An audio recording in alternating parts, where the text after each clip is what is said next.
Tell us. Well, let's be clear, that was vintage Trump. It was all the themes that got him elected as US president. In fact, it was so good, it should be bottled, in my opinion. But then again, of course, I'm a supporter. Now, how would the people in the building behind me, and more particularly in Brussels in the European Union, have reacted to that speech? They will be absolutely horrified that Why? Trump dared to speak.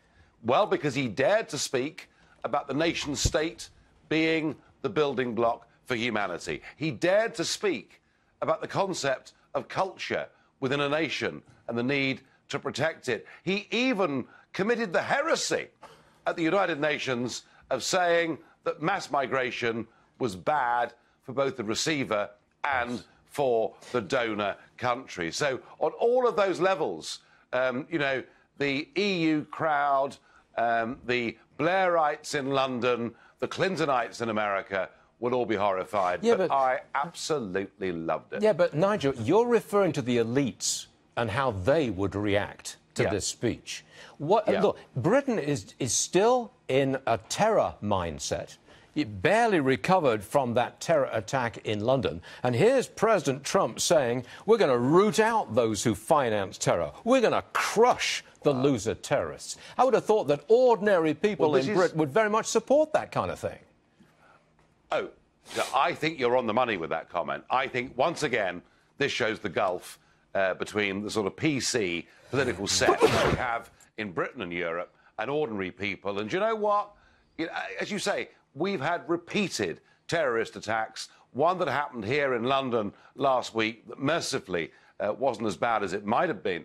And I think ordinary people hearing a global leader standing up at the UN and saying, we will do all we can to confront terrorism and to threats to our culture and our way of life. I have a feeling that this president, who's had a very bad press here in the United Kingdom, I have a feeling his approval ratings in this country will have gone up significantly once they've heard this speech. Stay with us, please, Nigel. I just want to digress to Peter Kernan, who's also with us here. This theme of the elites, especially in Europe and also in the United States, won't like what our president just said because it was very, very direct. Ordinary people might really turn on to it. What say you? Well, I think what he did very effectively, the president that is he explained how America First as a concept can be woven into the mission of the United Nations, which is to say, if there are 193 member nations, that instead of the G1 or G20, it's G-me first. And that if you become the very best nation state you can be, with a few shared views and values that are worldwide, that's the best way for the nations of the world collectively to prosper.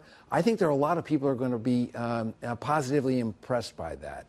And frankly, it wasn't as, I would say, ham-handed as people expected him to be. I thought it was a very nuanced and thoughtful and powerful and direct presentation.